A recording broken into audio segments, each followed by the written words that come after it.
Middle ఈస్ట్లో మళ్లీ పెరిగిన ఉద్రిక్తతలు, ఇరాన్పై అమెరికా వైమానిక దాడులు, వాణిజ్య నౌకకు భారీ నష్టం.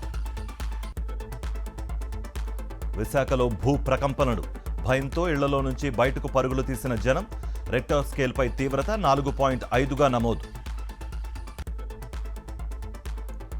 తిరుమలలో వెలుగులోకి మరో సైబర్ మోసం.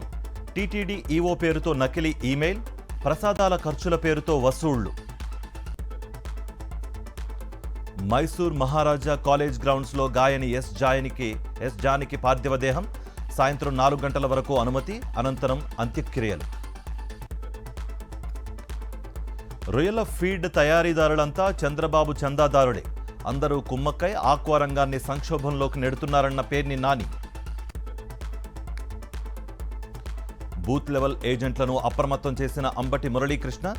అర్హుల ఓట్లు తొలగిపోకుండా చూడాలని కార్యకర్తలకు ఆదేశం. అంబేద్కర్ కోనసీమ జిల్లా ఎస్ఐఆర్ ప్రక్రియలో అవకతవకలు. టీడీపీ నేతల ప్రమేయంపై డీఆర్ఓకు ఫిర్యాదు చేసిన వైఎస్ఆర్సీపీ నేతలు. షాబాద్ ఘటనలో కొనసాగుతున్న దర్యాప్తు. నిందితుడు రాజ్ కుమార్ కోసం గాలిస్తున్న 8 బృందాలు. రాష్ట్రంలో శాంతి భద్రతలు గాడి తప్పాయన్న హరీష్ రావు. షాబాద్లో జరిగిన 6 హత్యల ఘటనపై ఆగ్రహం.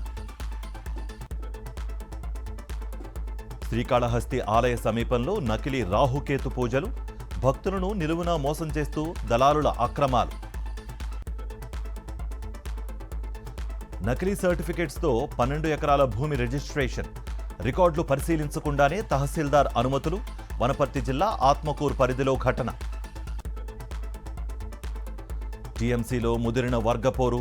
మమతా బెనర్జీకి రితబ్రత బెనర్జీ వర్గం సవాల్. అసలైన పార్టీ మాదే అంటూ రితబ్రత వర్గం ప్రకటన. కేరళంలోని కన్నూరు జిల్లాలో ఘోర రోడ్డు ప్రమాదం. అదుపు తప్పి చెట్టును ఢీకొట్టిన కారు. 4 మృతి, మరొకరికి తీవ్ర గాయాలు. చివరి టీ20లోనూ భారత్ ఓటమి. 4-0 తేడాతో సిరీస్ ఇంగ్లాండ్ కైవసం. టాప్ ర్యాంక్ కోల్పోయిన టీమిండియా. మరిన్ని అప్డేట్స్ కోసం ఛానల్ను సబ్స్క్రైబ్ చేయండి. నోటిఫికేషన్స్ కోసం బెల్ ఐకాన్ పై క్లిక్ చేయండి.